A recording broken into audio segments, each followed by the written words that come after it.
फंसे भारतीयों को वापस लाएंगे सीएम योगी।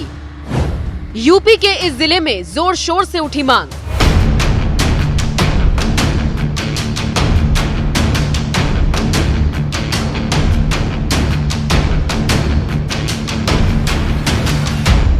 कतर और भारत के संबंध इस वक्त खराब मोड पर हैं। हाल ही में शरीयत कोर्ट की तरह कतर ने एक फैसला सुनाया और नेवी के 8 पूर्व अधिकारियों को फांसी की सजा का ऐलान कर दिया। इन भारतीयों को अपनी सफाई पेश करने का, खुद को साबित करने का एक मौका तक नहीं दिया गया। कतर की इस हरकत से भारत तो नाराज है ही, साथ ही दुनिया भर में इसकी चर्चा हो रही है।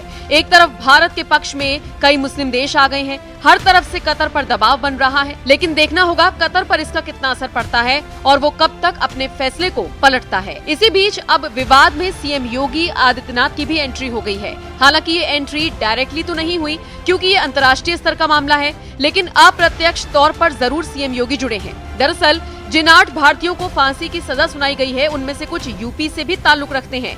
ऐसे में उनका परिवार जहां एक तरफ मोदी सरकार से गुहार लगा रहा है, तो वहीं सीएम योगी से भी हाथ जोड़कर आवेदन किया जा रहा है। इन लोगों की मांग है कि इनके परिवार के सदस्यों को फांसी से बचा लिया जाए। इसी बीच हाल ही में यूपी के मुजफ्फरनगर में ये मांग जोर शोर से उठाई गई। शिवसेना क्रांति सेना ने सड़कों पर उतरकर अपना विरोध दर्ज किया। कार्यकर्ताओं ने प्रधानमंत्री मोदी के नाम ज्ञापन देकर सैनिकों की रिहाई की मांग उठाई।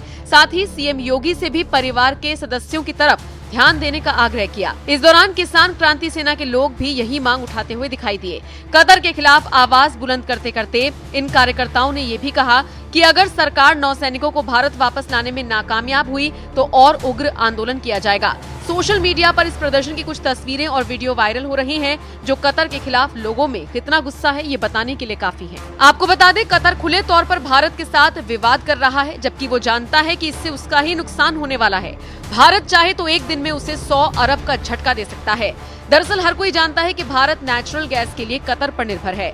कतर से भारत की लगभग 42% गैस का आयात होता है, लेकिन इसका मतलब ये तो नहीं है कि कतर जो चाहे वो करेगा, क्योंकि भारत के पास तो किसी और खाड़ी देश से भी नेचुरल गैस लेने का विकल्प है। लेकिन कतर से अगर भारत ने अपनी ये डील खत्म कर ली तो फिर वो अपनी गैस किसे बेचेगा, ये समस्या उसके सामने है। सोचिए, गैस का 42% तो अकेले भारत में ही व्यापार हो जाता है। तो ऐसे में अगर भारत इसे बंद करता है तो फिर कतर को पूरे 100 अरब का झटका लगने की उम्मीद है।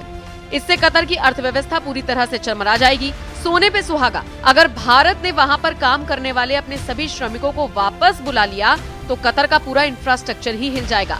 कतर को बर्बाद करने में भारत को ज्यादा कुछ नहीं करना, बस ये 2 बड़े फैसले लेने हैं। हाल ही में भारत ने अफ्रीकी देश मोजाम्बिक के साथ मिलकर ऐसा ऐलान किया है जिससे सीधे तौर पर कतर की गद्दारी के लिए भारत की तरफ से करारा जवाब माना जा रहा है। हाल ही में भारत ने मोजाम्बिक में $20 बिलियन की LNG योजना पर काम तेज कर दिया है। इस बात की जानकारी हाल ही में केंद्रीय पेट्रोलियम मंत्री हरदीप सिंह पुरी ने दी थी। फिलहाल देखना दिलचस्प रहेगा कि कतर अपने फैसले से पलटता है या फिर उसे भारत के विरोध का सामना करना होगा। फिलहाल आप इस खबर पर क्या राय रखते हैं, कमेंट करके जरूर बताएं।